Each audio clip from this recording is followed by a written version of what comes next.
आप ये जो इन्होंने खुद धड़ाधड़ मुआहदे किए थे, 48,000 मेगावाट के मुआहदे कर लिए, 25,000 की तरसील हम कर सकते हैं और सुने अभी 16-17,000 के पाइपलाइन में है। ये जो इनकी पॉलिसीज रही हैं, अब ये FBR के अंदर का स्कैंडल हो या ये जो इन्होंने हाथी पाले हुए हैं, तो टैक्स क्या करेगा बेचारा। 2022 में गंदम खरीदारी में हुकूमत को 3 अरब 22 करोड़ 20 लाख रुपए के नुकसान का इंकशाफ हुआ है। नए माली साल के बजट में टैक्स हदफ में इजाफे की तैयारी। FBR टैक्स वसूलियों का हदफ 12,000 अरब तक रखने का इम्कान है। डायरेक्ट नहीं है। दूसरा, आम आदमी में सकत नहीं रही खरीदारी की। एग्जैक्टली। अब ये तीन चीजें इकट्ठी हो गई हैं कि उधर रॉ मटेरियल नहीं है, इंडस्ट्री बंद है, कुछ बना सक नहीं रहा। अगर वो थोड़ा बहुत लोकल चीज़ें लेके बनाता है तो उसको डर है कि खरीदेगा कौन। अगर दुकानदार डर के ले आता है कि आम आदमी में सकत नहीं, खरीदेगा कौन।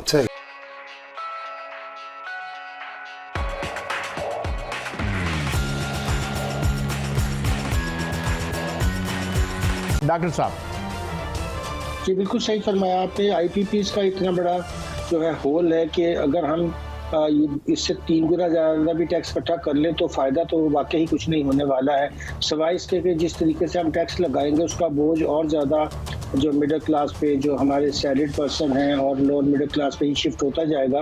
क्योंकि ज़ाहिर है अमीर लोग तो इस मुल्क में टैक्स देते नहीं, उनके साथ तो हमने एमनेस्टीज दी हुई हैं, हमने एग्जम्पशंस दी हुई हैं, कंसेशंस दी हुई हैं। नहीं भी होंगी तो फिर अपने लिए और पैदा कर लेंगे। इसी से अंदाज़ा लगा ले कि चारे सूबे मिल के जो है वो जो एग्रीकल्चर 2% के पास 64% लैंड है पाकिस्तान की कल्टीवेबल, और वहाँ से वो 2 अरब रुपया भी इकट्ठा नहीं कर पाते हैं, तो फिर क्या बात रह जाती है। आप देखिए उसके मुकाबले में जो सैलरी ही लोग हैं वो उन्होंने पिछली दफ़ा वो 350 अरब का टैक्स अदा किया है। तो ये तो बहुत ज़्यादती है कि आहिस्ता आहिस्ता हम जो है वो और भी ज़्यादा मुश्किल हालात बनाते जा रहे हैं। और आपने सही फरमाया, जहाँ से हमें ये IPPs के मुआहदे ख़त्म करने चाहिए वो काम हम करते नहीं हैं, और उसकी वजह से सारा निज़ाम जो है वो धर्म भरम है हमारा। अब अभी डॉक्टर साहब आज की खबर है 3 रुपये यूनिट दोबारा महंगा हुआ और हार्डली पासेज अ डे कि जब ये नहीं होता। ये अगर हम टैक्स आपकी फिक्र थी, गालिबन मैं गलत नहीं कह रहा, तो उस वक्त तो खैर पुरानी बात है। मैं आपने कितने 1100 अरब का उस वक्त कहा था, या अब इससे भी ज़्यादा का है। ये अगर हम इकट्ठा कर भी लें तो ये मगरमच्छों के पेट में ही जाना है जिन्होंने अब 1800 अरब रुपए की कैपेसिटी पेमेंट और वो बना के रखे हुए हैं। तो we will all be gathering all the money to fill in these black holes.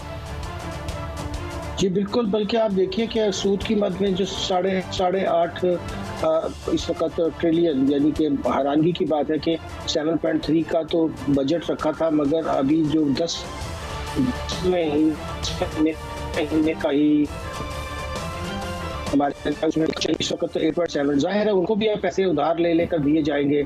और इससे तो मेरा ख्याल है कि इस वक्त तो सूद की अदायगी जो है वो भी उधार से चल रही है। तो इसमें टैक्सेस अगर इकट्ठे होंगे वही अय्याशियाँ रहेंगी, वही जो हमारे पावरफुल तबके हैं उनके एग्जम्पशंस भी रहेंगी, उनका लाइफस्टाइल जो हमारे टैक्स पेयर्स के मनी पे है वो तो चलता ही रहेगा। और ऊपर से ये जो बड़े सफ़ेद आती है इनको भी हम पेमेंट करते रहेंगे उधार ले लेकर। तो एंड के ऊपर तो बेचारे आम आवाम ही जो है वो इसका जो है इस हाई एंड का वही विक्टिम है, वही इसका शिकार है इनकी पॉलिसीज़ का। तो ये अल्फाजीज तो चलती रहेंगी, जाकर FBR में डांट डपट भी चलती रहेगी, मगर निज़ाम वही का वही रहेगा। और निज़ाम में ये तब्दीली लाने को बिल्कुल तैयार नहीं है, क्योंकि ज़ाहिर है ये निज़ाम इन सबको फ़ायदा दे रहा है, तो वो क्यों इसको तब्दील करेंगे। अच्छा डॉक्टर साहब, मैंने कल एक फिगर सुनी, एक हमारे थे जनरल साहब, रिटायर्ड जनरल साहब का मैं इंटरव्यू सुन रहा था सोशल मीडिया पे, तो उन्होंने कहा कि हमने जितना कर्ज लिया उसका 42% वो जो MNAs MPs थे उनके ज़रिए तरक्याती फंड्स में चला गया। Do you buy this figure? जी बिल्कुल, बहुत ज़्यादा आपने देखा होगा कि जाहिर है जो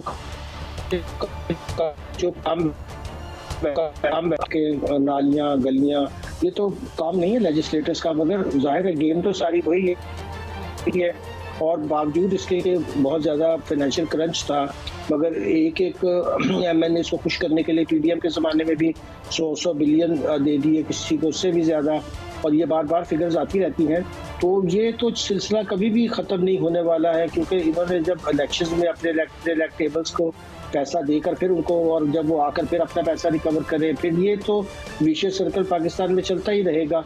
और इसी की वजह से ये जो बहुत ज्यादा कर्जे का हम पे बोझ है, ये कोई ऐसे प्रोजेक्ट्स के लिए थोड़ी है जिससे लोगों को रोजगार मिले, आमदन मिले। ये तो सारे का सारा करप्शन की नजर हो जाता है, आपको भी पता है। इवन हमारे जो एक और बात मैं जरूर पूछना चाहूँगा आपसे कि हम बड़े अरसे से ये देख रहे हैं और बुरी तरीके से इकॉनमी ब्लीड हो रही है, शोर मच रहा है, तमाम लोग वेल मीनिंग लोग बात करते हैं। How long it this kind of management और मिस मैनेजमेंट इज सस्टेनेबल? हम क्या खुदा न खास्ता खाकम बदन किसी प्रेसिपिस की तरफ आहिस्ता आहिस्ता बढ़ रहे हैं जो हमारी इकोनॉमिक पॉलिसीज़ हैं? ये बिल्कुल क्लैप्स की तरफ जा ही रहे हैं। और अब तो बिल्कुल हालात